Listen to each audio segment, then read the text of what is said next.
우리 하나님 말씀 같이 보도록 하겠습니다. 에스겔서 4장 1절에서 17절 말씀입니다.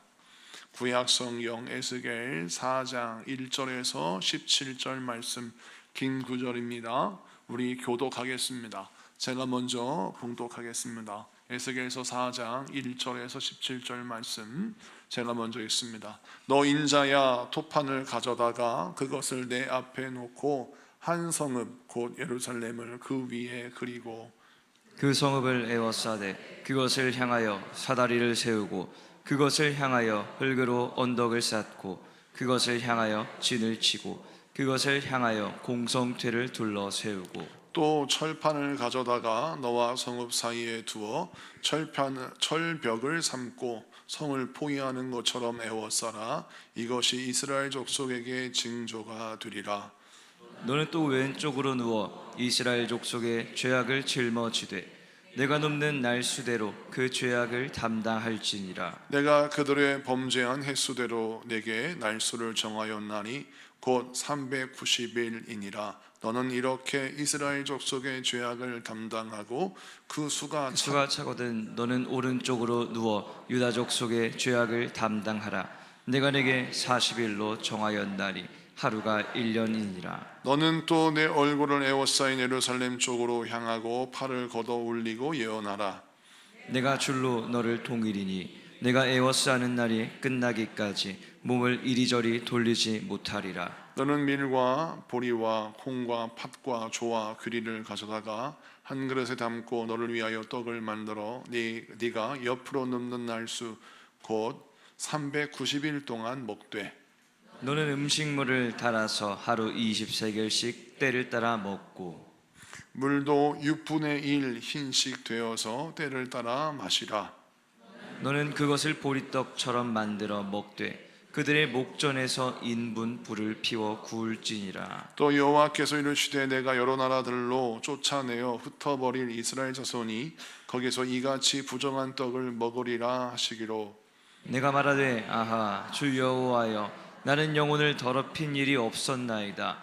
어려서부터 지금까지 스스로 죽은 것이나 짐승에게 찢긴 것을 먹지 아니하였고 가증한 고기를 입에 넣지 아니하였나이다. 여호와께서 내게 이르시되 보라 새똥으로 인분을 대신하기를 허락하노니 너는 그것으로 떡을 구울지니라. 또 내게 이르시되 인자야 내가 예루살렘에서 의뢰하는 양식을 끊으리니 백성이 근심 중에 떡을 달아 먹고 두려워 떨며 물을 되어 마시다가 다 같이 떡과 물이 부족하여 피차에 두려워하여 떨며 그 죄악 중에서 쇠퇴하리라. 아멘. 할렐루야. 자, 오늘은 에스겔서 4장 1절에서 17절 말씀을 통해서 인생의 밑바닥에서 다시 시작하는 것을 두려워하지 마라 라는 제목으로 말씀을 증거할 때 많은 은혜 받는 시간 되기를 바랍니다. 자, 오늘 본문 말씀은 에스겔이 몸의 언어를 통하여 예언하는 장면입니다. 선지자가 주로 하나님의 말씀을 대언할 때에는 그가 말로 하나님의 말씀을 대언했는데 오늘 본문은 특별히 몸으로 하나님의 말씀을 대언하는 모습이 등장합니다. 왜 하나님은 말로 하나님의 말씀을 선포하지 않게 하시고 왜 몸으로 하나님의 말씀을 표현하게 하셨을까요? 이유는 이스라엘 백성들이 웬만해서는 변화되지 않고 강팍하여 하나님의 말씀을 듣기를 거절하기 때문입니다. 여러분, 왜 이스라엘 백성들이 하나님의 말씀을 거절합니까? 이유는 바벨론의 침공으로 말미암아 1차 침공으로 다니엘 세 친구 이런 귀족들 왕족들이 이제 끌려갔고 또 2차 침공이 있었습니다. 여호야긴 왕이 우리 하나님께서 선지자를 통해서 말씀하시기를 바벨론에 대항하지 말고 순순히 항복해라. 그리하면 내가 너희들을 새롭게 출발할 수 있도록 은혜를 베풀겠다라고 약속을 하셨는데 하나님의 말씀을 불순종하고 듣지를 않는 거예요. 하나님의 말씀을 내가 완악함으로 듣는 겁니다. 내가 왕인데 나를 통해서 말씀하셔야지 왜 선지를 통해서 말씀하셨나. 그리고 왕이 하고 싶은 일을 지시하셔야지. 왕이 제일 하기 싫은 게 뭐겠습니까? 백성들 앞에서 항복하는 모습을 보이는 거 아니겠습니까? 백성들 앞에서 항복하는 모습을 보여야 하는데 그것이 영 마땅치가 않은 겁니다. 그래서 여호야긴 왕이 되었을 때 바벨론에게 항복하라는 말씀에 불순종하고 항복하지 않고 또 조공을 바치는 것을 거절합니다. 그래서 결국 또 하나님은 이스라엘 백성들을 보호하는 손을 걷어버리시고 바벨론도 침공해서 여호야긴 왕도 잡아가고 또 수많은 왕족과 귀족들도 다 잡아가고 그때에는 또 기술자들 또 여러 또 인물들 엘리트들 다 잡아갔어요.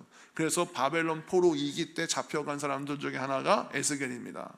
자, 에스겔과 함께 잡혀간 바벨론의 포로들 이스라엘 백성들은 어떤 멘탈이 됐냐면 하나님께 우리가 기도하면서도 우리가 늘 하나님의 궁의를 구했는데 우리의 기도는 하나도 듣지 아니하시고 바벨론 편만 들으신다, 이런 오해를 가진 거예요. 하나님, 우리가 죄를 졌다 할지라도 우리는 하나님 백성 아닙니까? 아브라함의 약속을 가진 백성 아닙니까?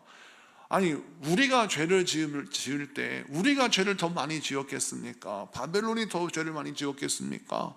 바벨론이 훨씬 더 죄를 많이 짓고 바벨론 아예 대놓고 우상 숭배하는 민족인데 왜 우리가 좀 죄를 졌다고 우리를 이렇게 두들겨 패고 우리 하나님 왜 이렇게 나를 이렇게 궁핍하고 비참하게 만드십니까? 아니, 죄를 비교해 보면 내 죄, 우리의 죄는 정말 적은 것뿐이고 바벨론의 죄가 너무나 큰데 왜 저 이방 사람 바벨론에게 이런 망신을 당하게 합니까? 이런 마음에 불만이 있었어요. 여러분, 입장을 바꿔놓고 한번 생각해 보시죠. 우리도 그런 마음 들지 않겠어요? 우리가 신앙생활 잘해보려고 노력하지 않습니까? 하나님께 헌신하고 기도하고 충성을 다합니다. 이 시간 예배하고 있어요. 근데 세상 사람들 보십시오. 온갖 잡다한 모든 못된 짓은 다 합니다. 근데 그들은 하나님 경외하지 않습니다. 그들이 죄 짓는 것은 그냥 내버려 두시고 왜 우리가 좀 눈빛이 좀 불손하다고, 우리의 말이 좀 하나님 앞에 교만하다고, 우리가 하나님 앞에 불순종한 삶을 살았다고 하나님이 막 우리를 책망하시고 벌하시고 때로는 꾸중하실 때마다 내 마음속에 서운한 마음이 드는데 바벨론에게 2번이나 지니까 바벨론에 포로로 잡혀간 사람들 마음이 막 삐뚤어진 거예요. 그래서 하나님 앞에 원망하는 것이죠. 말씀을 들으려고 하지 않습니다. 들을 기가 막힌 거예요. 여러분, 우리가 신앙생활 할 때 항상 어떤 문제가 우리 인생의 가장 큰 문제가 되냐면 내 육신의 질병, 내 인생의 크고 작은 실패와 어려움, 이런 것들은 어떤 문제로, 지혜로 해결할 수 있어요. 그런데 내 마음이 비틀려서 하나님의 말씀을 들을 수 있는 귀가 막혀버리면 그건 재앙입니다. 왜 재앙입니까? 우리를 살리시는 하나님의 말씀이 공급이 그쳐지고 우리를 살리시는 생명의 은혜가 멈춰버리기 때문에 여러분, 말씀이 들리지 않는다는 것은 이거는 큰 문제인 거예요. 그래서 하나님은 이스라엘 백성들에게 말씀을 가르치시고자 듣지 못하는 자들, 그들에게 보여주는 말씀을 허락하시는 겁니다. 많은 사람들이 이렇게 말을 합니다. 하나님, 말씀이 안 들리는 게 내 죄입니까? 하나님이 말씀을 들리게끔 해주셔야 하잖아요. 이런 생각 우리가 가끔 하기도 합니다. 말씀이 안 들린다는 거예요. 근데 왜 안 들립니까? 내 마음이 닫혀버리기 때문에 그렇습니다. 하나님은 그래서 그런 핑계를 대지 못하게 하시기 위하여 보이는 말씀을 주시는데 그것이 에스겔을 통하여 몸으로 하는 예언입니다. 오늘 본문 말씀 보면 3가지 예언이 등장하는데 우선 첫 번째 1절부터 3절까지의 말씀 같이 보겠습니다. 쉬운 성경 버전을 한번 읽어볼까요? 1절부터 3절 시작. 너 사람아, 도판 하나를 가져와 내 앞에 놓고 그 위에 예루살렘 지도를 새겨라. 그리고 예루살렘 바깥으로 포위망을 쳐 놓아라.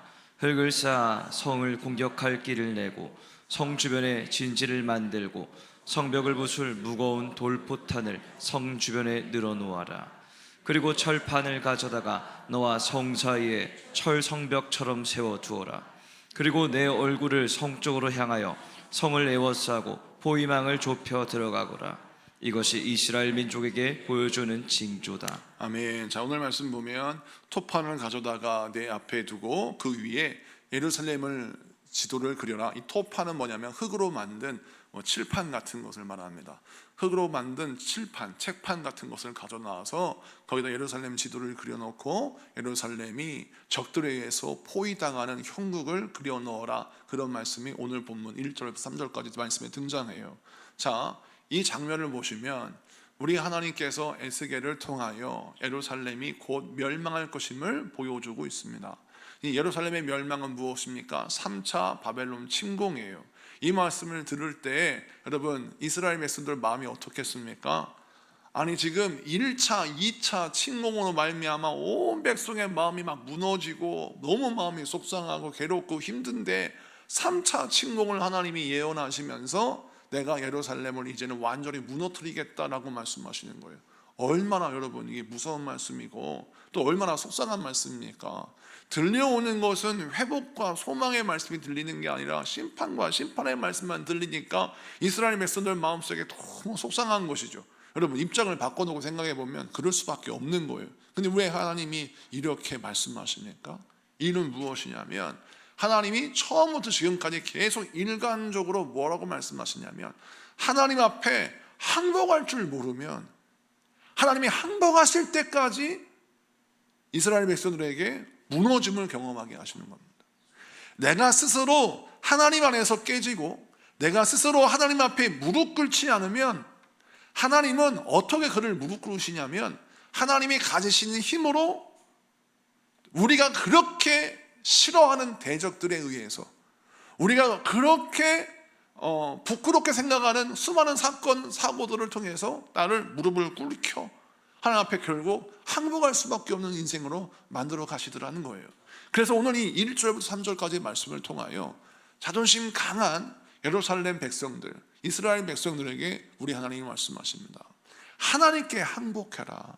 그러면 네가 살고 하나님께 항복하지 아니하면 결국 더 어려운 꼴을 보게 될 것이다 라고 하는 하나님의 경고의 말씀이에요. 자, 이 말씀을 현대적으로 우리가 어떻게 해석해야 될까요? 여러분, 왜 하나님은 우리에게 항복을 말씀하십니까?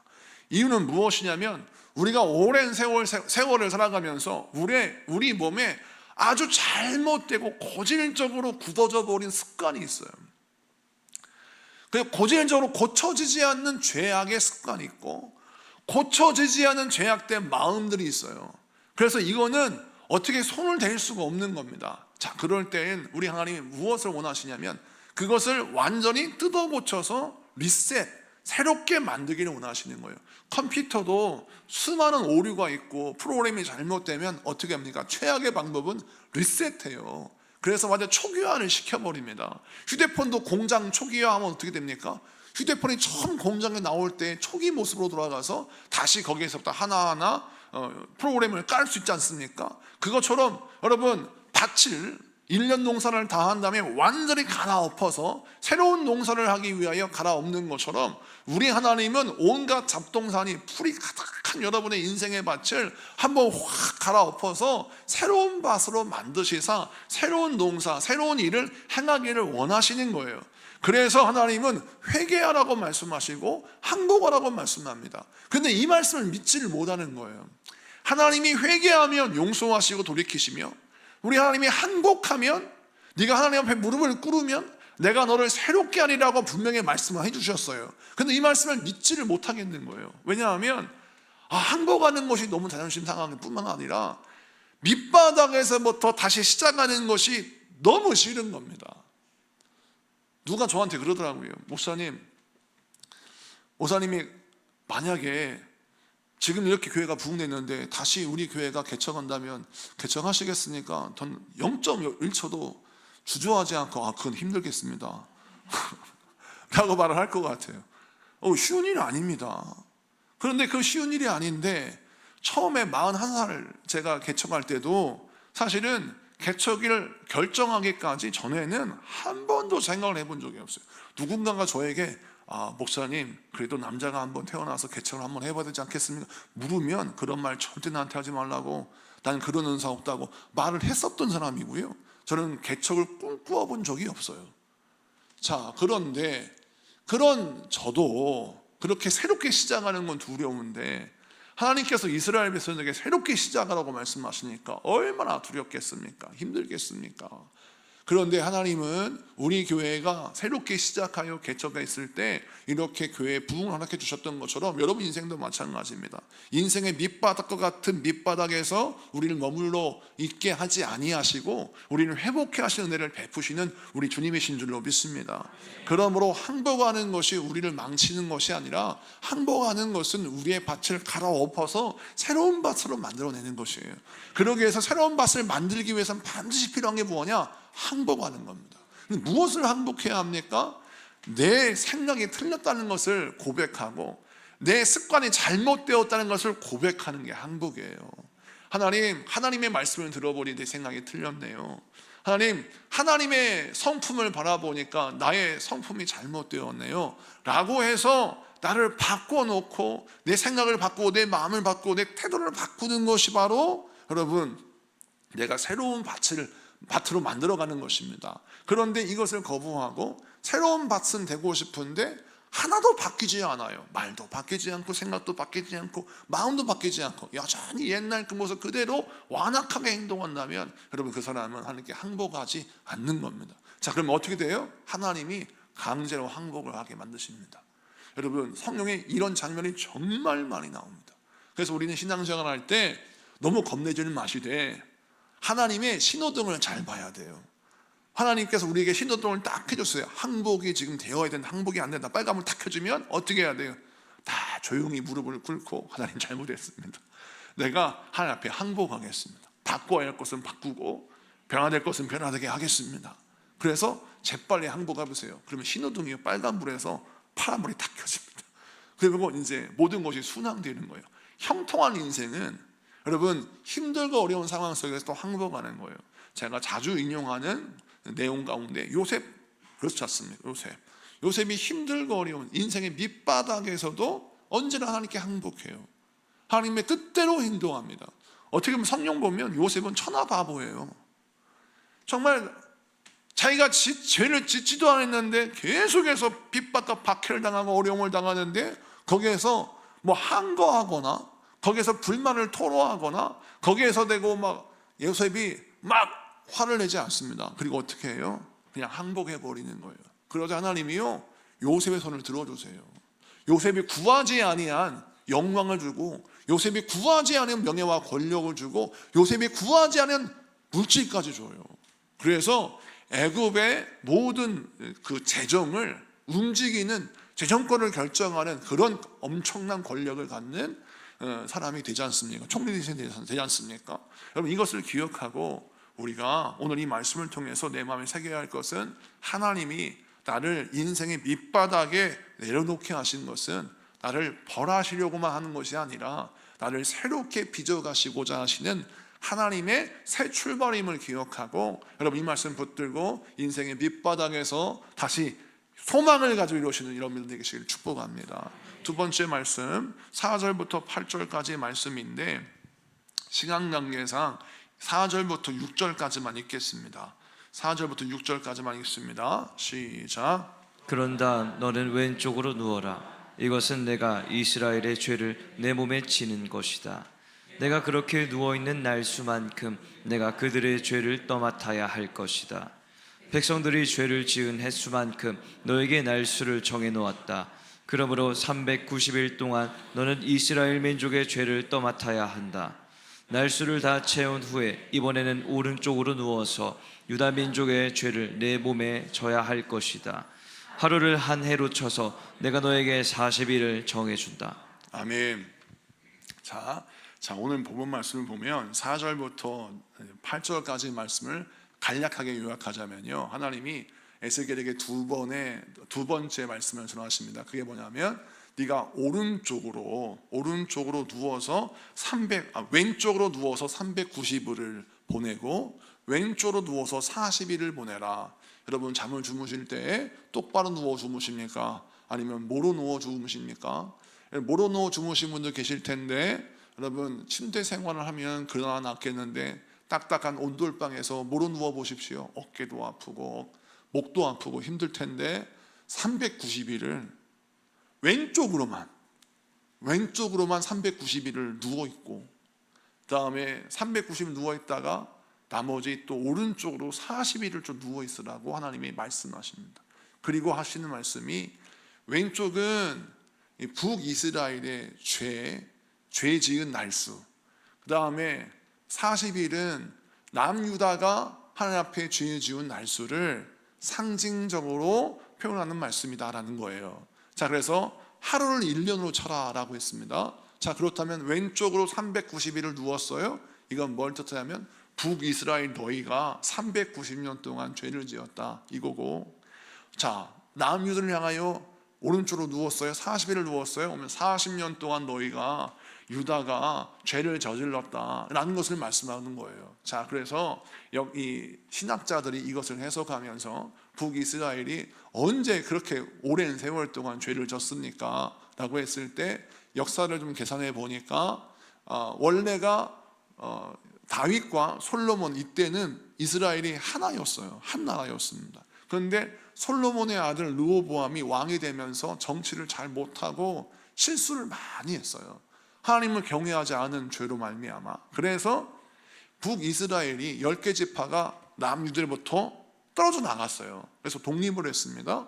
그래서 북이스라엘이 생겨났어요. 나라가 두 동강 났죠. 그런데 이 나라가 두 동강 남수로 끝나는 게 아니라 북이스라엘이 독립하면서 어떤 정책을 펼쳤냐면, 우리가 숫자가 많고 우리가 강건한 힘을 갖고 있으니까 신앙생활도 우리가 성경 중심으로 하지 말고 우리 토속적으로 우리 중심으로 좀 신앙생활을 해보자, 이런 마음을 먹고 북이스라엘 백성들로 하여금 하나님만을 섬기는 것이 아니라 꼭 하나님만을 섬길 필요가 뭐가 있느냐, 주변에 수많은 우상들을 같이 섬겨서 우등한 신, 그러니까 더 나은 신을 한번 쳐다보자 라고 해서요, 북이스라엘이 우리 하나님 앞에 엄청난 우상 숭배의 죄를 저질렀습니다. 그래서 온갖 잡다한 상당들, 오늘로 말하자면 수많은 사이비 종교들이 북이스라엘에 넘치고 넘친 거예요.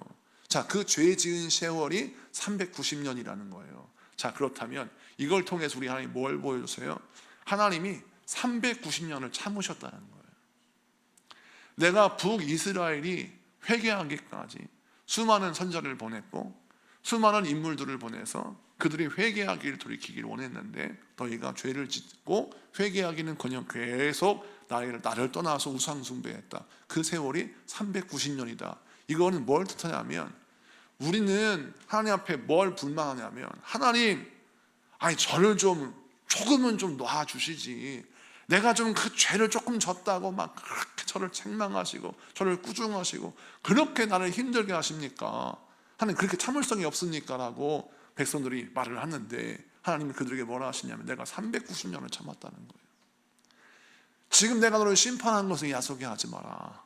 내가 390년을 내가 너희가 말씀을 전하며 회개하기를 원했는데 너희가 회개하지 않고 돌이키지 않고 여전히 죄를 범하였다라는 것이죠.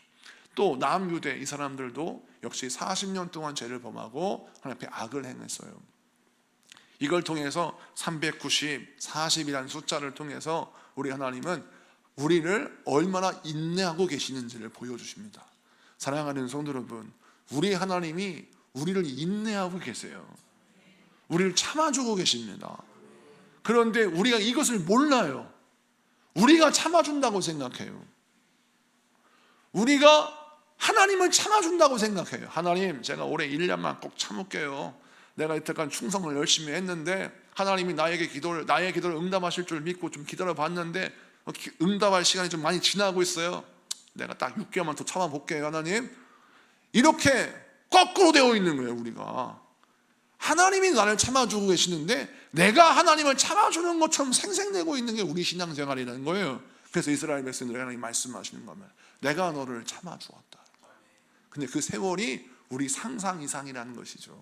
그래서 우리가 신앙생활할 때 어떠해야 합니까? 나를 참아주시고 나를 기다려주시는 하나님의 은혜에 감사하여서 하나님의 기다리라고 말씀하실 때는 다 뜻이 계심을 기억하고 하나님의 응답하실 때까지 여러분 믿음으로 흔들리지 말고 하나님의 이끄심과 응답하심을 기다리시는 여러분에게 축복합니다.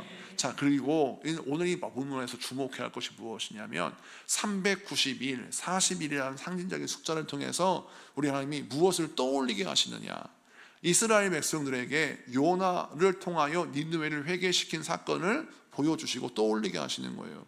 요나가 니느웨로 가서 하나님 말씀을 전하잖아요. 그런데 하나님이 니느웨에서 요나를 통해서 뭐라고 말씀하시냐면 40일 후에 너희가 하나님의 심판을 받을 것이라는 말씀을 전하거든요. 그 말씀을 좀 보겠습니다. 요나서 3장 1절부터 볼까요?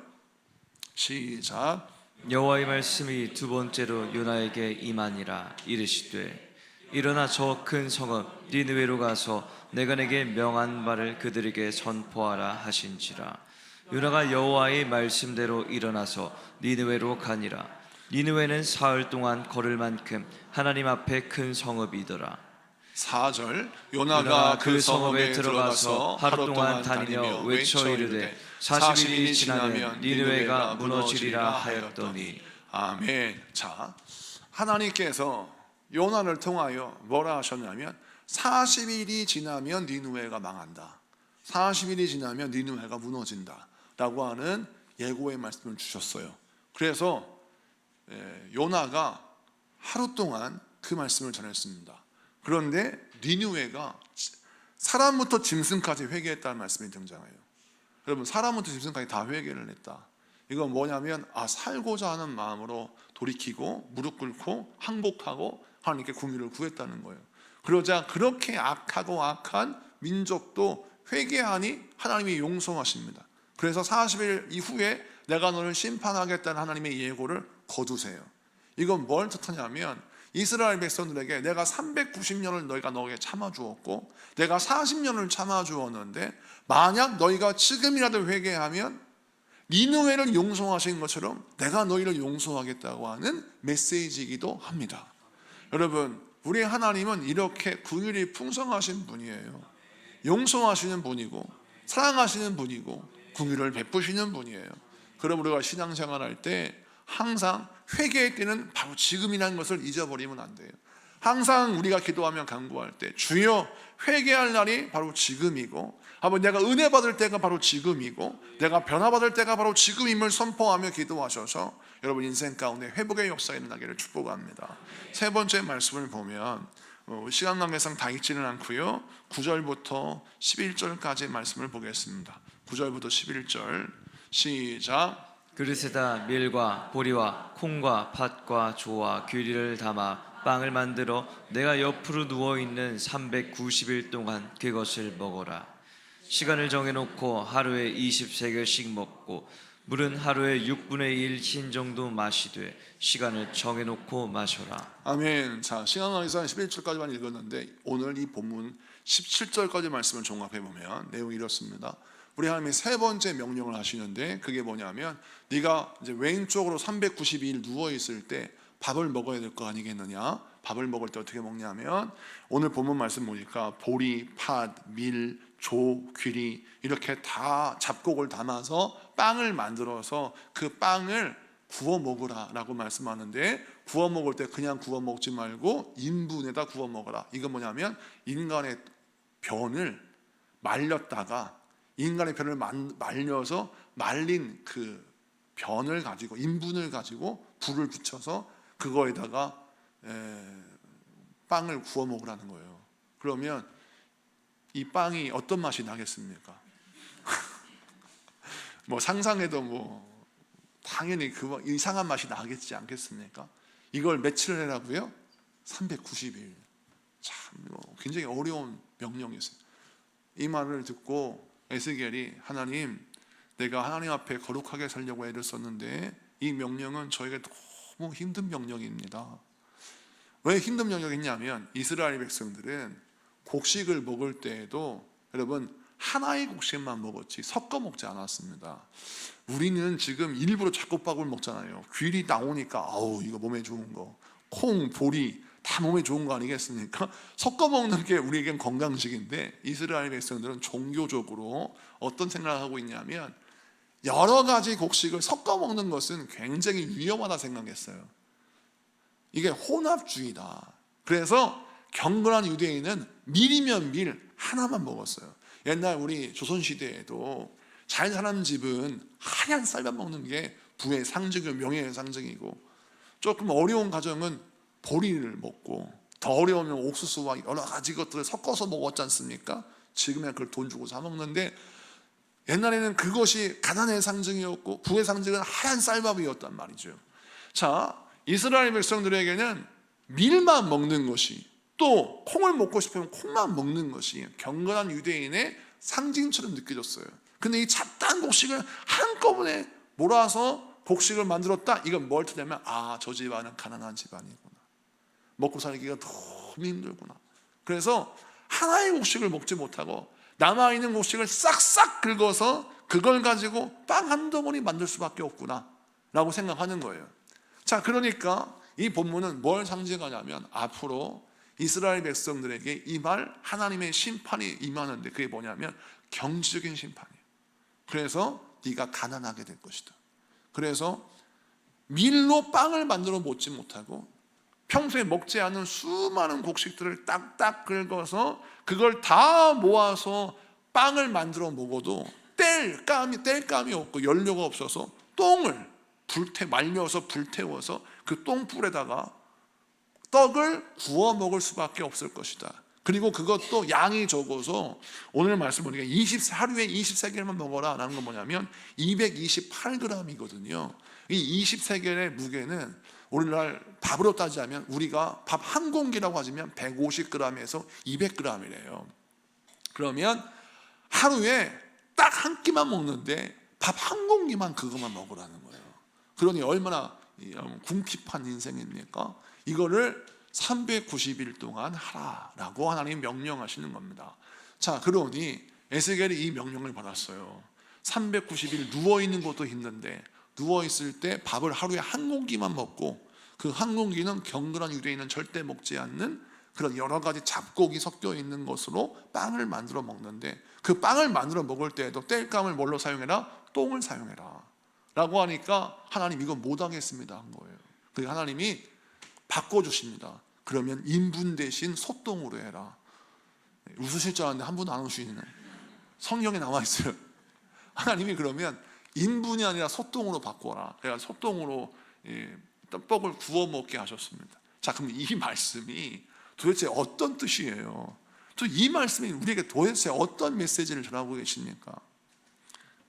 우리 하나님의 말씀에 순종하면 우리 하나님은 우리를 존귀하게 만드십니다. 먹을 양식 때문에 비참하게 만들지 않으신다는 거예요.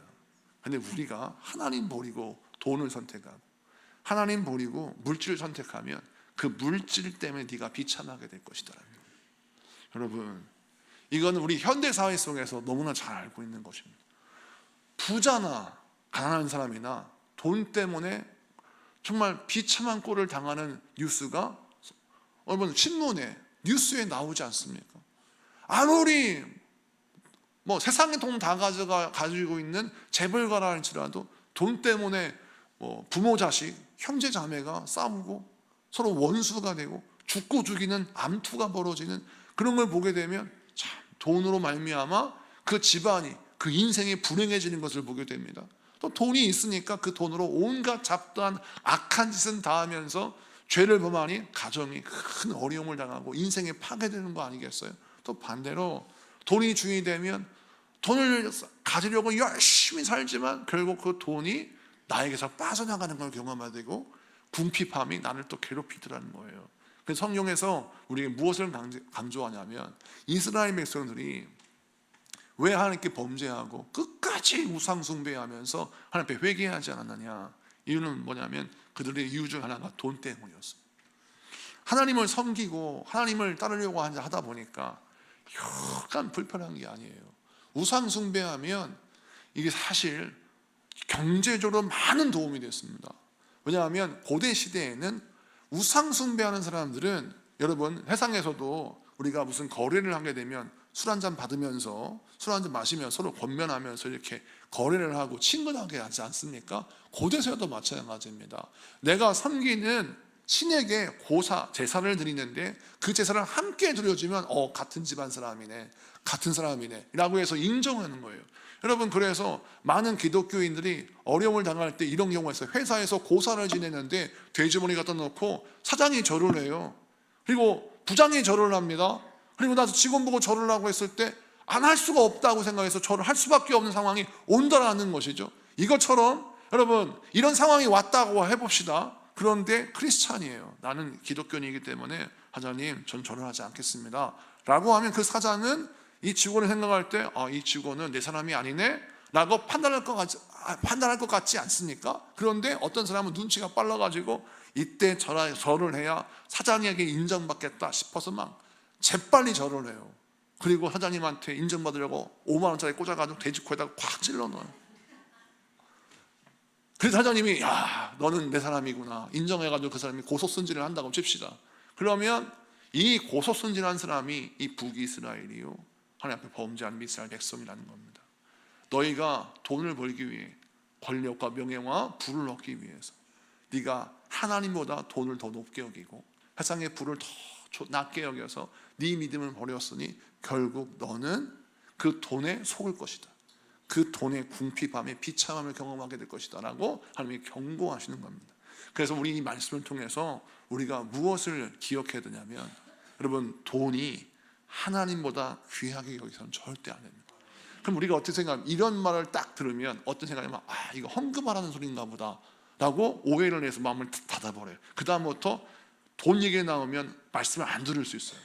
이 얘기는 헌금을 다 갖다 바쳐라는 말씀이 아니에요. 이 말씀은 우선순위의 문제입니다.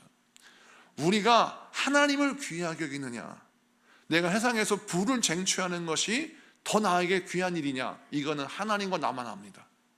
하나님이 나에게 말씀하시는 거예요. 너의 가장 고귀한 가치가 어디에 있니? 그것을 항상 확인하렴 라고 말씀합니다. 만약 돈이 아니라 사람이 내 부모가 내 사랑하는 가족이 내 인생의 전부예요 라고 하는 사람은 그 사람 때문에 낙심하고 그 사람 때문에 실망한 날이 반드시 옵니다. 여러분 그래서 오늘 이 말씀을 기억하십시오.